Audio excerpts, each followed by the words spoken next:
What's up, guys? I hope you're having an awesome day. I wanted to do a quick truck talk just to clear up where I stand in terms of free will and man's ability to choose, especially as it pertains to man's ability to choose to believe and put his faith in the gospel of Jesus Christ. Because I think when I say those things, a lot of people are like, what the crap is he talking about?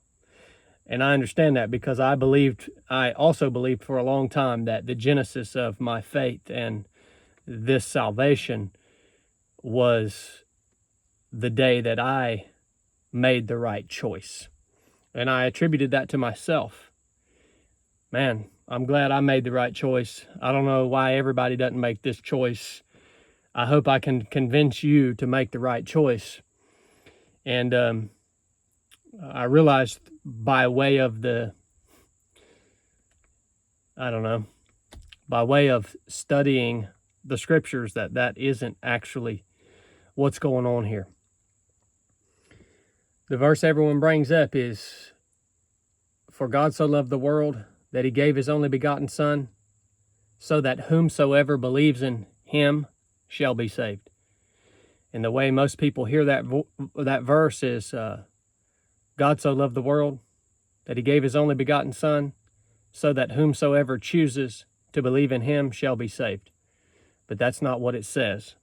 So most people think that verse flies in the face of the doctrine of election, but it really doesn't. What it's trying to tell us is whomsoever believes in Jesus shall be saved. That means that it doesn't matter what color you are, what your background is, if you're rich, if you're poor, if you're famous, if you're unknown.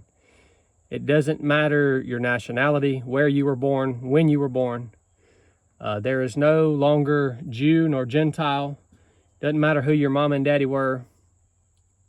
The body of Christ is truly universal. And all the divisions that are made among man were crushed by the work that was done on the cross. There is no human that cannot be saved by faith in Jesus because of background, race, creed, color, whatever it may be. That's what whomsoever means, not whomsoever chooses. Okay. Let me make you think for a minute. If everything hinges upon man's choice, then that would mean that God sent Jesus to die on a cross in hopes that some of us dumb humans would believe and put our trust in the work that was accomplished by Jesus on the cross.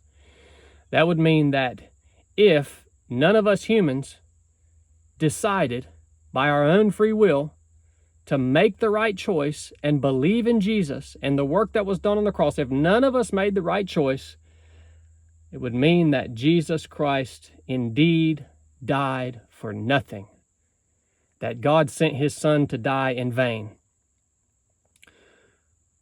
I can't accept that. I can't accept that God would have sent his Son to potentially die for nothing, and that the work that was done on the cross and the effects of that would all hinge upon the choice and the choices that we as humans decide to make. Because the most likely outcome, if that was the case, if it was all hinging upon man's choice, choosing to believe, the most likely outcome would be that no one would have believed. Or maybe just a few, maybe just the 11 disciples, or, maybe the 500 that saw the resurrected Christ. But beyond that, it would be the most likely outcome that no one else would believe, because, again, the message of the cross is foolishness to those who are perishing. I believe that the Father sent his Son to the cross, and that it was certain that the work that was done on the cross would indeed save and redeem this special people that we are, the body of Christ, that we would surely put our hope and our trust in the work that was done on the cross. He didn't leave it up to man's choice. He knew that by way of sending his son, that it would accomplish what he, the Almighty, wanted to accomplish, which was to create a special people meant to worship and glorify and serve the Son, Jesus Christ, for all of eternity. That's our purpose. Think about that. If you're hung up on man's choice, I want you to think, could Jesus have potentially died for nothing? What if no one believed? No. It was certain. It was certain by God's sovereign, immutable will.